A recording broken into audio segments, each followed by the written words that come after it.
Chennai Trichy GST சாலையில் தமிழகத்தின் முதல் பேருந்து விரைவு போக்குவரத்து அமைப்புடன் கூடிய மேம்பாலம் அமைய உள்ளது.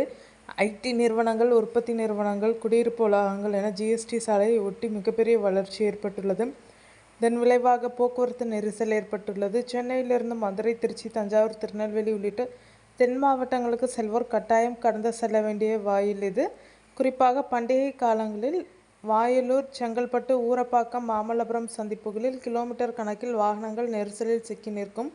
தென் மாவட்டங்களுக்கான முக்கிய நுழைவாயிலான சென்னை திருச்சி தேசிய நெடுஞ்சாலையில் நிலவும் கடும் போக்குவரத்து நெரிசலை தீர்க்கும் வகையில் தேசிய நெடுஞ்சாலை ஆணையம் ஒரு திட்டத்தை முன்வைத்துள்ளது. இது தமிழ்நாட்டில் பேருந்து விரைவு போக்குவரத்து அமைப்பு வசதியுடன் கூடிய முதல் ஒருங்கிணைந்த மேம்பாலமாக மாறவுள்ளது. ரூபாய் 3300 கோடி மதிப்பீட்டில் கட்டப்படவுள்ள இந்த நவீன மேம்பாலம் கிளாம்பாக்கம் முதல் மகேந்திரா வேர்ல்டு சிட்டி வரை 18.4 கிலோமீட்டர் தூரம் நீளும்.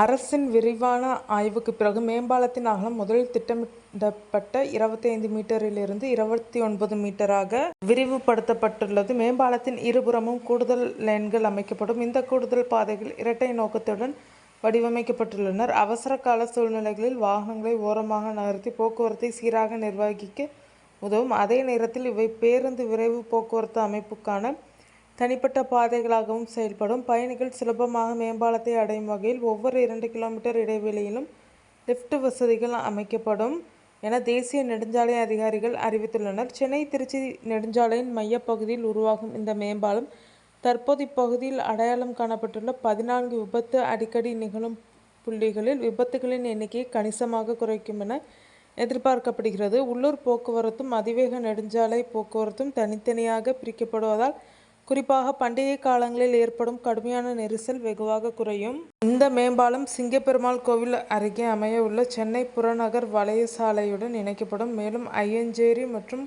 காட்டாங்குளத்தூர் சந்திப்புகளிலும் ஏறுவதற்கும் இறங்குவதற்குமான வழிகள் வழங்கப்படும். மதுரையில் அமைந்துள்ள 7.3 கிலோமீட்டர் நீளமுள்ள செட்டிக்குளம் மேம்பாலத்தை போன்றே இந்த மேம்பாலமும் நவீன ஸ்டீல் கட்டமைப்பு தொழில்நுட்பத்தில் உருவாக்கப்படும். கட்டுமான பணிகள் தொடங்குவதற்கு முன்னதாக வழித்தடத்தில் குறுக்கிடும் 5 உயர் அழுத்த மின்சார இணைப்புகள் மாற்றியமைக்கப்படும். ஆரம்பத்தில் சென்னை மெட்ரோ ரயில் நிறுவனம் இந்த திட்டத்துடன் ஒருங்கிணைக்க திட்டமிட்டிருந்தது.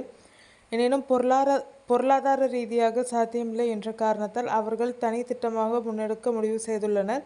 தேசிய நெடுஞ்சாலை ஆணையம் இந்த திட்டத்தை நடப்பு நிதியாண்டிலே தொடங்க உள்ளதாக அறிவித்துள்ளது. இந்த மேம்பாலம் முழுமையாக செயல்பட்ட பின் சென்னை மற்றும் அதன் சுற்றுப்புறங்களின் போக்குவரத்து சூழல் மாற்றத்தை காணும் என எதிர்பார்க்கப்படுகிறது.